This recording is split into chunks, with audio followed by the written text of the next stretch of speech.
Hello అండి, welcome to Vizag girls YouTube channel. ఈరోజైతే నేను మష్రూమ్ పులావ్ చేసిన. ఇక్కడ మష్రూమ్ తెచ్చి క్లీన్ చేసి పెట్టుకున్నా. ఇప్పుడైతే స్టవ్ ఆన్ చేసి ఒక కడాయి పెట్టుకుంటున్నా.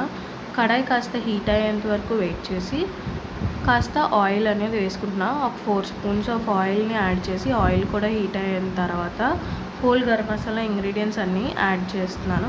బిర్యానీ ఆకు ఇవన్నీ కొంచెం ఫ్రై అయ్యేంత వరకు వెయిట్ చేయాలి. ఎందుకంటే అప్పుడే దాంట్లో ఉన్న స్పైస్ అనేది ఆయిల్లోకి దిగడం వల్ల స్పైసీనెస్ యాడ్ అవుతుంది. ఇది అలా ఫ్రై అయిపోయిన తర్వాత చిల్లీ కూడా యాడ్ చేసిన. ఒక 10 చిల్లీస్ వరకు యాడ్ చేసుకొని మీ స్పైసీకి తగ్గట్టు చిల్లీస్ని యాడ్ చేయండి. ఇది ఇలా ఫ్రై అయిన తర్వాత ఆనియన్స్ని కూడా ఫైన్గా చాప్ చేసిన ఆనియన్స్ కూడా యాడ్ చేసి ఫ్రై చేసుకుంటున్నా. ఇక్కడ చూడండి, ఆనియన్ నేను సన్నంగా పొడిగా కట్ చేశాను. దీనివల్ల ఆనియన్ అక్కడక్కడ తగులుతుంది, చాలా బాగుంటుంది. ఇది ఇలా ఫ్రై అయిన తర్వాత 1 స్పూన్ ఆఫ్ జింజర్ గార్లిక్ పేస్ట్ని కూడా యాడ్ చేస్తున్నాను. దీనివల్ల మన బిర్యానీ అనేది ఫ్లేవర్ఫుల్గా ఉంటుంది. ఇది ఫస్ట్ ఎందుకు వేయమంటే కిందన అంటికిపోద్ది, దానివల్ల బిర్యానీ కొంచెం మాడొచ్చు. ఇది ఇలా ఫ్రై అయిన తర్వాత ఒక మీడియం సైజ్ టొమాటోని కూడా యాడ్ చేసి ఫ్రై చేసుకుంటున్నా. నేను కొంచెం టొమాటోస్ ఇంకా రెడ్ చిల్లీస్ని పేస్ట్ చేశాను. ఇది చాలా మంచి స్పైసీనెస్ ఇస్తుంది మన పులావ్కి. పులావ్ అనేది స్పైసీగా ఉండాలి. ఇది కూడా వేసి బాగా ఫ్రై చేసుకున్నా.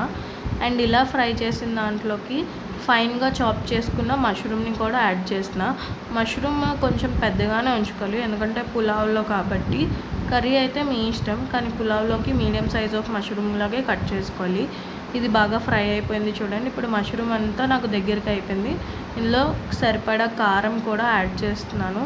కారం వేసిన తర్వాత కొంచెం ఫ్రై చేసిన తర్వాత 3 గ్లాసెస్ ఆఫ్ వాటర్ని యాడ్ చేసిన. ఇక్కడ నేను 1 గ్లాస్ ఆఫ్ రైస్కి 3 గ్లాసెస్ ఆఫ్ వాటర్ యాడ్ చేసా. ఇప్పుడు ఇందులో సాల్ట్ కూడా వేసి టేస్ట్ కూడా అడ్జస్ట్ చేసుకున్నా. సరిపడా సాల్ట్ని కూడా యాడ్ చేస్తున్నాము. యాడ్ చేసిన తర్వాత ఒక 2 మినిట్స్ ఉంటే బాయిలింగ్ స్టేజ్కి వస్తుంది. ఇలా బాయిలింగ్ స్టేజ్కి వచ్చినప్పుడు 1 గ్లాస్ ఆఫ్ రైస్ ఏదైతే మనం ముందుగా సోక్ చేసుకున్నామో అది కూడా యాడ్ చేసి ఒకసారి మిక్స్ చేసి ఇక్కడైతే నేను మూత పెట్టేసిన. ఇప్పుడు ఒక 10-15 మినిట్స్ తర్వాత తీసి చూస్తే యమ్మీ మష్రూమ్ పులావ్ అయితే రెడీ అయిపోతుంది. పైనుంచి కర్రీ లీవ్స్ వేసి సర్వ్ చేసుకుంటే అంతే. మీకు నచ్చితే ట్రై చేసి కమెంట్